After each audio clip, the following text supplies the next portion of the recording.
Allez, bonjour à tous, j'espère que vous allez bien. Je le sais, il y en a qui commencent à trouver que ça devient vraiment long sur le marché, et il y en a même certains qui commencent à désespérer un peu. Et donc aujourd'hui dans cette vidéo, je vais vous donner 5 raisons qui montrent que le bull run est beaucoup plus proche que vous ne le pensez. Et vous allez le voir, les indicateurs que je vais vous montrer, ils sont vraiment clairs. Et donc si vous connaissez bien le marché, vous allez comprendre pourquoi tout est en train de se mettre en place.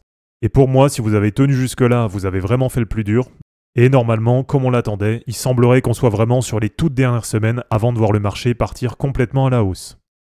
Allez, avant de démarrer cette vidéo les amis, si vous cherchez les meilleures plateformes pour investir et trader les cryptos, je vous invite à cliquer sur le lien Linktree qui se trouve dans la description de cette vidéo. Vous allez y retrouver tous mes exchanges favoris avec des réductions sur les frais de transaction et des bonus qui peuvent aller jusqu'à plusieurs milliers de dollars.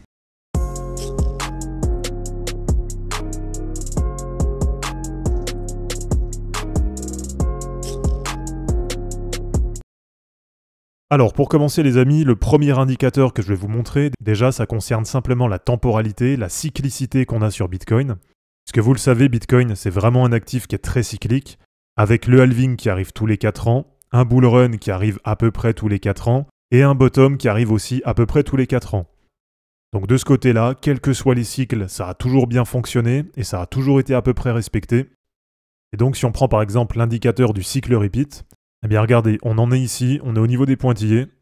Et donc si ça se passe comme d'habitude, avec à peu près la même temporalité que sur les précédents cycles, eh bien normalement on a touché un bottom début septembre, et on est maintenant sur le début de la phase parabolique. Et si on a bien la cyclicité qui est respectée, eh bien normalement sur les prochaines semaines et les prochains mois, on doit vraiment voir une envolée du prix du côté de Bitcoin.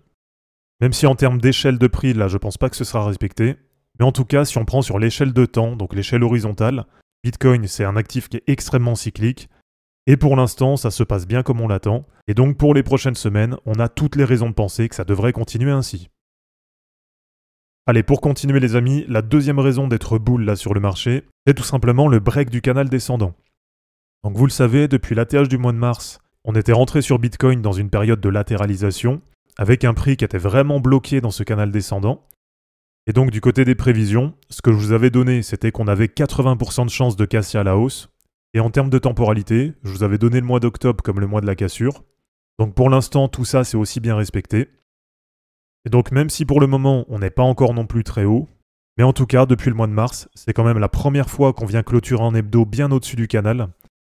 Et donc tout simplement, ça veut dire que là, on est normalement au tout début d'un nouveau mouvement qui va arriver sur Bitcoin, avec, je vous le rappelle, comme premier objectif de cassure, de voir le prix de Bitcoin entre 80 000 et 85 000 dollars sur les prochaines semaines.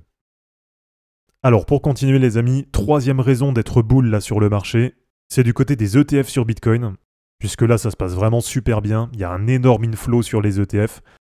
Et donc je vous rappelle que ces ETF Bitcoin, ils avaient été lancés début janvier, et c'est notamment ce qui avait permis de faire cette belle vague haussière là sur le marché. Et alors en termes de chiffres, eh bien on arrive quasiment maintenant à 1 million de Bitcoin qui sont détenus dans les ETF. Donc c'est vraiment énorme, puisque ça veut dire qu'en à peine 9 mois, il y a quasiment 5% de la supply qui est maintenant détenue dans les ETF.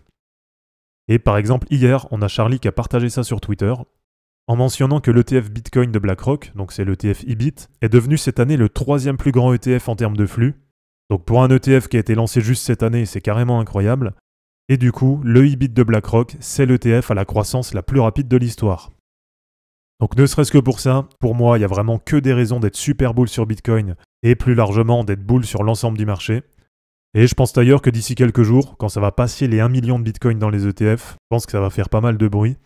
Et donc voilà, tout simplement, on voit que l'adoption côté ETF, elle continue. Et probablement que ceux qui rentrent via les ETF, ils n'ont pas prévu de vendre à 80 000 ou 90 000. Et il y en a même sûrement pas mal qui vendront pas du tout. En tout cas, moi, c'est vraiment ce que je pense. Je pense qu'il y en a beaucoup qui sont en train de se positionner sur Bitcoin dans l'optique de diversifier, de dynamiser un peu leur portefeuille, ou tout simplement qui vont essayer de se faire une épargne pour du très long terme, avec par exemple un objectif de retraite. Et du coup, je pense vraiment qu'il y en a pas mal qui vont pas du tout vendre sur le cycle. Et je pense vraiment que les prix qu'on a eu là sur les derniers mois, avec des courts passages sous les 50 000, eh bien je pense vraiment que ça a bien consolidé ici, et que si on part en bull run maintenant, probablement que dans le futur, on ne reverra plus jamais Bitcoin en dessous des 50 000 dollars. Alors pour continuer les amis, quatrième raison d'être bull sur le marché pour les prochaines semaines, c'est du côté du MACD, puisque là sur de l'hebdo, il vient de recroiser à la hausse. Donc voilà, il n'y a pas besoin de vous faire un dessin, puisque quand on a le MACD qui croise bull, eh bien généralement derrière c'est très positif pendant plusieurs mois. Même si pour moi le plus pertinent c'est de regarder le MACD sur du 2 semaines, que là dès que ça croise haussier sur du 2 semaines, eh bien derrière ça part complètement à la hausse pendant plusieurs mois.